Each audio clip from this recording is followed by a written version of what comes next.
ധനുഷിന്റെ ഈഗോയ്ക്ക് താൻ ഇരയായി എന്ന തരത്തിലാണ് നയൻതാര തുറന്ന കത്ത് പുറത്തിറക്കിയത്. തന്റെ നെറ്റ്ഫ്ലിക്സ് ഡോക്യുമെന്ററിക്ക് നാനും റൗഡിതാൻ എന്ന ചിത്രത്തിന്റെ ക്ലിപ്പിംഗ്സും പാട്ടും ഫോട്ടോകളും ഒന്നും ഉപയോഗിക്കാനുള്ള അനുമതി നിർമ്മാതാവായ ധനുഷ് നൽകുന്നില്ലെന്നും തന്നോടും വിഘ്നേഷിനോടും ധനുഷ് വ്യക്തിവൈരാഗ്യം തീർക്കുകയാണ് എന്നുമാണ് നയൻതാരയുടെ കഴിഞ്ഞ ദിവസത്തെ പോസ്റ്റിൽ പറഞ്ഞിരുന്നത്. അതിൽ ധനുഷിനെതിരെ മറ്റു പല കാര്യങ്ങളും നയൻതാര ആരോപിക്കുന്നുണ്ട്. ധനുഷ് മുഖംമൂടിയിട്ട് സ്നേഹിക്കുന്നവരെ പറ്റിക്കുകയാണ്, ലോകത്തിന് മുന്നിൽ എത്രകാലം മുഖംമൂടി ധരിക്കും, കൂടെ ജോലി ചെയ്യുന്നവരുടെ വളർച്ചയിൽ ധനുഷിന് ഈഗോയും ഫ്രസ്ട്രേഷനുമാണ്, വളരാൻ അനുവദിക്കില്ല, മറ്റുള്ളവരുടെ സന്തോഷത്തെ നശിപ്പിക്കുന്നു എന്നൊക്കെയുള്ള തരത്തിലാണ് നയൻതാരയുടെ ഓപ്പൺ ലെറ്റർ വന്നിരിക്കുന്നത്.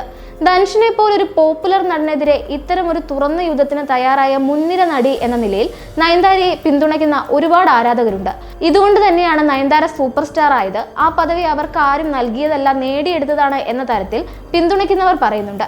അതേസമയം ധനുഷ് ആരാധകരുടെ വിമർശനങ്ങളും നയൻതാരയ്ക്ക് നേരെ വ്യാപകമായി വരുന്നുണ്ട്. ധനുഷിനൊപ്പം നായികമാരായി അഭിനയിച്ച മലയാളത്തിലെ ചില നടിമാർ നയൻതാരയ്ക്ക് പിന്തുണ അറിയിച്ചു വന്നത് ഏറെ ചർച്ചയായിരിക്കുകയാണിപ്പോൾ. നയ്യാണ്ടി എന്ന ചിത്രത്തിൽ നായികയായ നസ്രിയ നസീം, കൊടി എന്ന ചിത്രത്തിൽ നായികയായ അനുപമ പരമേശ്വരൻ, ജഗമേ തന്തിരം എന്ന ചിത്രത്തിലെ നായികയായ ഐശ്വര്യ ലക്ഷ്മി, കർണൻ എന്ന സിനിമയിൽ കൂടെ അഭിനയിച്ച നടി ഗൗരി കിഷൻ തുടങ്ങിയവരെല്ലാം നയൻതാരയുടെ പോസ്റ്റിന് ലൈക്ക് അടിച്ചാണ് പിന്തുണ അറിയിച്ചത്. മരിയാനിൽ നായികയായ പാർവതി തിരുവോത്ത് നയൻതാരയുടെ പോസ്റ്റ് ഇൻസ്റ്റാ സ്റ്റോറിയായി ഷെയർ ചെയ്ത് സല്യൂട്ട് ഇമേജും കൊടുത്തിട്ടുണ്ട്. കൂടെ അഭിനയിച്ചവർ ഇത്രയധികം പിന്തുണയ്ക്കുമ്പോൾ നയൻതാര പറഞ്ഞത് വാസ്തവമാണോ എന്നാണ് ഫാൻസിന്റെ സംശയം.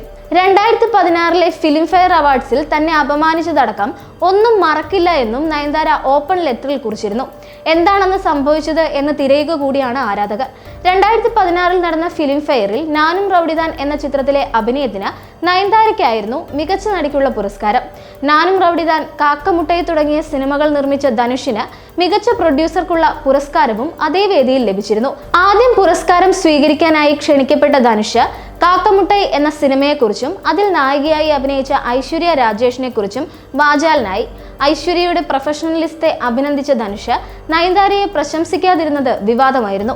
ആ കാലത്ത് നയൻതാര വിഘ്നേഷ് ശിവൻ പ്രണയം വാർത്തകളിൽ നിറഞ്ഞിരുന്നു. ഇവരുടെ പ്രണയം കാരണം ഷൂട്ടിംഗ് നീണ്ടുപോയി എന്നും നിർമ്മാതാവിന് വലിയ തുക നഷ്ടപ്പെട്ടു എന്നുമൊക്കെയുള്ള ഗോസിപ്പുകളും ഉണ്ടായിരുന്നു. അതുകൊണ്ട് തന്നെ ഐശ്വര്യയുടെ പ്രൊഫഷണലിസത്തെ കുറിച്ച് ധനുഷ് പറഞ്ഞ ഓരോ വാക്കും നയൻതാരയ്ക്കെതിരെയാണെന്ന് അനുമാനിക്കപ്പെടുകയും ചെയ്തു. തുടർന്ന് മികച്ച നടിക്കുള്ള പുരസ്കാരം സ്വീകരിക്കാൻ വേദിയിലെത്തിയ നയൻതാര പരസ്യമായി ധനുഷിനോട് മാപ്പ് പറയുകയും ചെയ്തു. നാനും റൗഡിതാൻ എന്ന സിനിമയ്ക്ക് വേണ്ടിയാണ് ഈ പുരസ്കാരം എന്ന് പറഞ്ഞ നയൻതാര ഇതിന് തന്നെ പ്രാപ്തിയാക്കിയ സംവിധായകനും നായകനും അടക്കം ഓരോ ടെക്നീഷ്യനും നന്ദി പറഞ്ഞു. അവസാനം ധനുഷിനോട് സോറിയും പറയുകയായിരുന്നു. ധനുഷിന് തന്റെ പെർഫോമൻസ് ഒട്ടും ഇഷ്ടപ്പെട്ടില്ല എന്നുറപ്പാണെന്നും അതുകൊണ്ട് മാപ്പ് പറയാൻ ആഗ്രഹിക്കുന്നു എന്നും നയൻതാര പറഞ്ഞത് വൈറലായി. സിനിമ റിലീസ് ചെയ്ത് 10 വർഷവും ഈ സംഭവം നടന്നിട്ട് 8 വർഷവുമായി. ഇപ്പോഴും ഇരുവർക്കും ഇടയിലെ ആ പ്രശ്നങ്ങൾ തീർന്നിട്ടില്ല എന്ന് ഇപ്പോൾ പുറത്തുവന്ന ഓപ്പൺ ലെറ്ററിലൂടെ വ്യക്തമാണ്.